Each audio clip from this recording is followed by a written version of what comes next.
Bismillahirrahmanirrahim. Assalamualaikum warahmatullahi wabarakatuh. Perkenalkan, nama saya Muhammad Ikhwan Aminur. Kali ini saya akan memaparkan salah satu teknologi kesehatan masyarakat Islami, yaitu perangkap nyamuk dengan larutan cuka dan soda kue. Pertama-tama, saya akan menjelaskan tentang apa yang melatar belakangi adanya perangkap nyamuk ini. Perangkap nyamuk ini dilatar belakangi oleh prevalensi penyakit demam berdarah terus naik dalam dekade terakhir. Penyakit yang ditularkan lewat gigitan nyamuk itu mengancam kesehatan sekitar 3 miliar penduduk dunia. Setahunnya 50 juta hingga 100 orang terinfeksi. Kementerian Kesehatan menjelaskan bahwa pada tahun 2020 tercatat kasus DBD Indonesia sudah mencapai 95.893 kasus dan jumlah kematian akibat DBD mencapai angka sebanyak 661 kasus. Selanjutnya, tujuan, sasaran, dan luaran dari perangkap nyamuk tersebut. Adapun tujuannya yaitu perangkap nyamuk ini digunakan untuk sebagai pemutus vektor DBD, yaitu perantaraan nyamuk Aedes aegypti.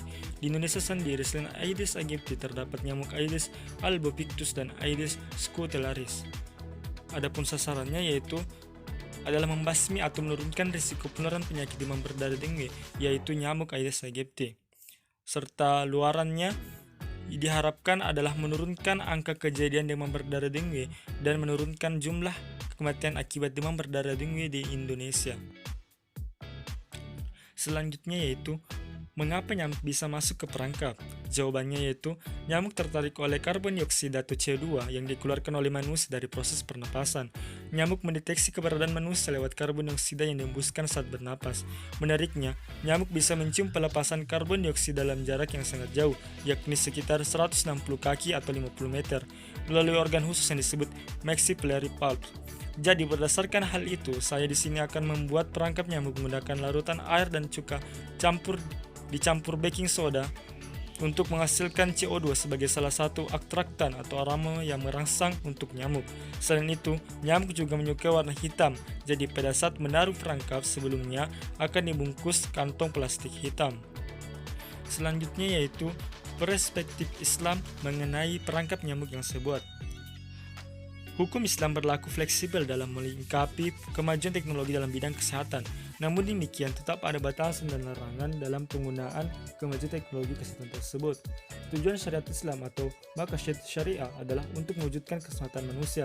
Kemaslahatan itu dapat diwujudkan apabila 5 unsur pokok dapat diwujudkan dan dipelihara. Kelima unsur pokok itu adalah agama, jiwa, keturunan, akal, dan harta. Jadi menjaga kesehatan atau akal adalah salah satu dari maqasid syariah. Adapun dalil tentang penanganan DBD yaitu pada Quran surah Al-Baqarah ayat 26. Dalam ayat ini mengindikasi segala hal yang harus diperhatikan dari seekor nyamuk, bukan hanya keberadaan secara utuh, melainkan apa saja yang ada pada seekor nyamuk. Adapun dalil yang kedua yaitu hadis riwayat Ahmad nomor 7209. Dalam hadis qudsi tersebut menjelaskan bahwa Allah Subhanahu wa taala menciptakan seekor nyamuk atau semisal biji zarah mempunyai tujuan masing-masing, salah satunya sebagai pelajaran bagi manusia. Seperti halnya nyamuk Aedes aegypti diciptakan Allah Subhanahu wa taala di dunia ini yang terbukti sebagai vektor penyebab penyakit demam berdarah. Adapun metode pelaksanaannya terbagi atas 3, yaitu persiapan, pelaksanaan, dan hasil akhir. Di dalam persiapan, survei lapangan untuk melihat kondisi di mana tempat-tempat yang berpotensi menjadi sarang nyamuk dan menyiapkan alat dan bahan. Dalam proses pelaksanaan, di sini kita membuat perangkap dan menyimpan perangkap di tempat berpotensi menjadi sarang nyamuk tersebut serta membungkusnya dengan kantong hitam. Adapun hasil akhirnya dilihat pada hari 10 hingga 14 karena pada hari itu kemungkinan larutan tersebut tidak memproduksi CO2 lagi. Selanjutnya itu bagaimana cara membuatnya? Yang pertama yaitu sediakan alat dan bahan. Alat dan bahannya itu yaitu botol plastik ukuran 2 liter, larutan cuka, soda kue, air hangat, gelas, mangkuk, spidol, cutter, penggaris, isolasi, dan kantong plastik hitam. Adapun langkah pembuatannya, yang pertama yaitu ukur botol menggunakan penggaris dan berikan tanda di titik 10 cm dari mulut botol atau kurang lebih sepertiga dari mulut botol. Yang kedua itu berikan garis lingkaran yang melingkari botol pada titik 10 cm yang sudah ditandai. Kemudian potong botol mengikuti garis lingkaran menggunakan cutter. Yang ketiga yaitu masukkan sepertiga cangkir air hangat ke dalam bagian botol bagian bawah. Yang keempat yaitu masukkan seperempat mangkuk cuka ke dalam air pada botol dan biarkan beberapa menit hingga menjadi air dingin. Yang kelima yaitu masukkan soda kue ke dalam larutan air dan cuka. Yang keenam yaitu masukkan bagian potongan atas botol secara terbalik dalam bagian botol dengan larutan cuka dan soda kue.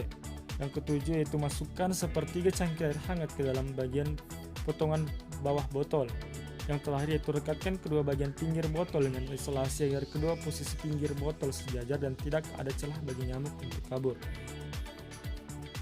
Adapun gambar atau ilustrasi dari perangkap nyamuk ini dapat dilihat dari gambar sebagai berikut.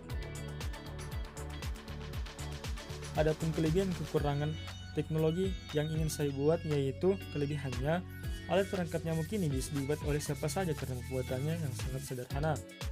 Yang kedua itu bahan digunakan dari barang bekas dan bahan yang mudah didapat. Yang ketiga, alat perangkap nyamuk ini dibuat hanya dalam hitungan jam bahkan menit saja. Selanjutnya tidak menggunakan bahan yang dapat merusak lingkungan, serta yang terakhir dibandingkan dengan perangkap nyamuk menggunakan bahan lain seperti fermentasi gula, produksi CO2 yang dibuat yaitu dari larutan cuka dan campur soda kue ini menghasilkan CO2 yang lebih tinggi tekanannya atau lebih cepat memproduksi CO2. Adapun kekurangannya yaitu alat perangkap nyamuk ini terbatas oleh waktu karena produksi karbon dioksida atau CO2 yang dihasilkan oleh larutan cuka campur baking soda ini terbatas hanya sampai 10 hingga 14 hari saja. Yang kedua yaitu alat perangkap nyamuk ini masih tergolong alat yang jauh dari kata modern. Adapun dana yang diperlukan dalam proses pembuatan perangkap nyamuk ini yaitu sebagai berikut. Yang pertama cuka sekitar Rp5.000, yang kedua baking soda atau soda kue sekitar Rp7.000, adapun isolasi atau lakban Rp5.000. Sehingga totalnya yang diperlukan yaitu Rp17.000. Itulah tadi pemaparan dari salah satu teknologi kesehatan masyarakat Islami yaitu perangkap nyamuk dengan menggunakan larutan cuka dicampur dengan baking soda. Semoga bermanfaat untuk kedepannya. Mohon maaf apabila ada kekurangan. Terima kasih atas segala perhatian. Wassalamualaikum warahmatullahi wabarakatuh.